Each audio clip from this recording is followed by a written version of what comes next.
Assalamualaikum warahmatullahi wabarakatuh. Perkenalkan, nama saya Sri Ayu Granaulan dari Prodi Manajemen kelas reguler plus dengan NIM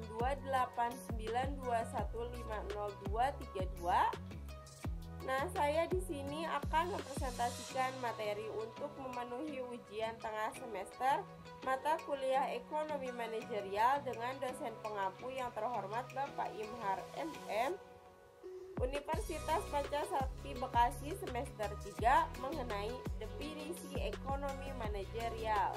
Nah, pembahasan yang akan dibahas dari ekonomi manajerial, yang pertama ada pengertian ekonomi manajerial, yang kedua ada fungsi ekonomi manajerial, yang ketiga ada ruang lingkup ekonomi manajerial, yang keempat ada tujuan ekonomi manajerial, dan yang terakhir ada kesimpulan.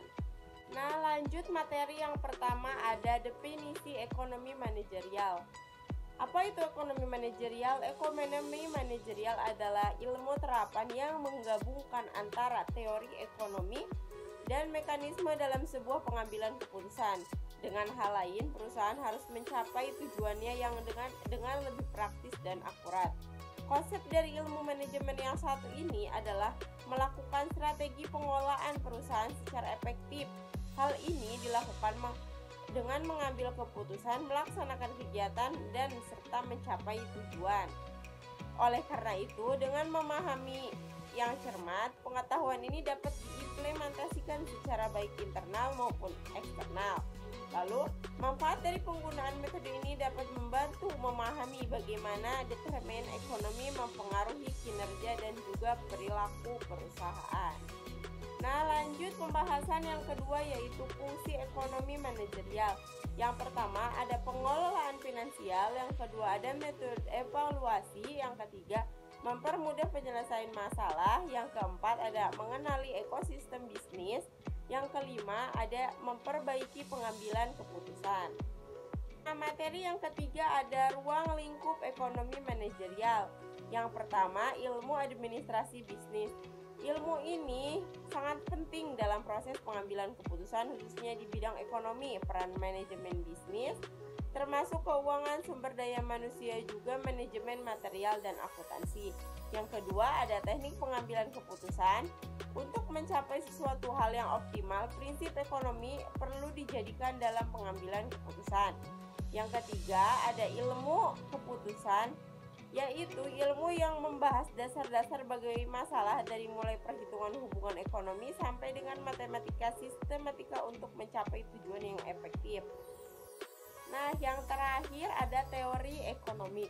Teori ekonomi merupakan dasar dalam ruang lingkup ilmu manajemen suatu perusahaan. Adapun ilmu ekonomi ini sendiri lagi menjadi dua bidang utama. Yang pertama ada ekonomi mikro dan juga ekonomi makro. Nah, materi yang keempat itu ada tujuan ekonomi manajerial.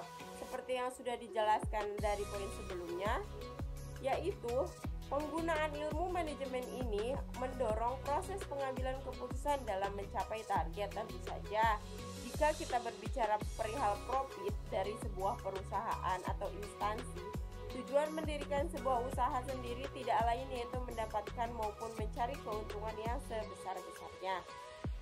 Jadi, dapat disimpulkan bahwa manfaat ekonomi manajer ialah mendukung proses pengambilan keputusan untuk meningkatkan keuntungan perusahaan secara efektif dan efisien. Nah, itulah pembahasan mengenai ekonomi manajerial. Lanjut kita ke kesimpulan.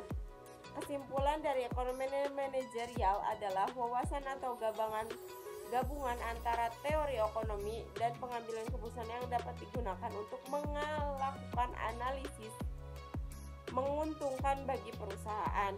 Fungsinya sebagai alat analisasi dan pengambilan keputusan yang tepat bagi kemampuan perusahaan.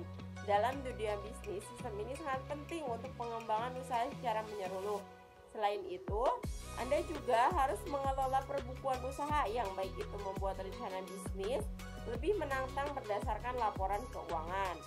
Jika kalian kesulitan untuk melakukan pembukuan manual dan konvensional, Anda bisa menggunakan software akuntansi seperti Accurate untuk efisiensi pembukuan usaha Anda. Nah, demikianlah materi definisi tentang ekonomi manajerial. Semoga bisa bermanfaat buat kita semua. Mohon maaf apabila ada kesalahan, salah kata atau salah yang saya ucapkan. Terima kasih atas perhatiannya. Wassalamualaikum warahmatullahi wabarakatuh.